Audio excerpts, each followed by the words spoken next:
माँ music recording studio Naushahra Ghoshi.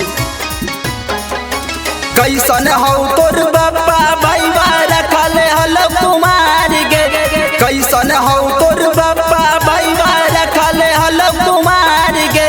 गलिए गलिए घूम के छौड़ी खोजो ही भातार गे, गलिए गलिए घूम के छौड़ी खोजो ही भातार गे।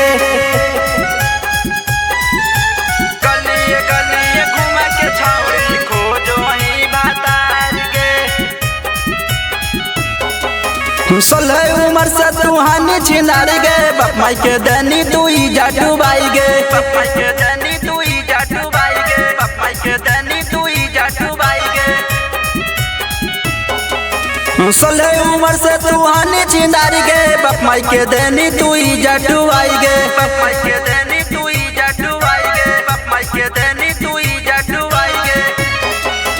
कैसन हो तोर बापा भाई रखले हल कुमार गे, कैसन हो तोर बापा भाई रखले हल कुमार गे।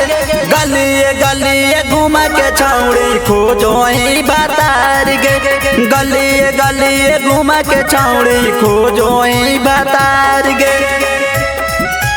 गलिए गलिए घूम के छौड़ी खोजो ही भातार गे।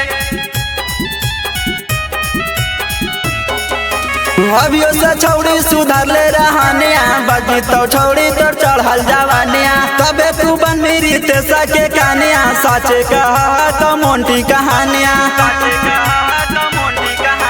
अभियो से छौड़ी सुधार ले रहानिया, बाजी तो छौड़ी तोर चढ़ल जवानिया। तबे तू बन मेरी ते सके कहानिया, साचे कहा तो मोंटी कहानिया।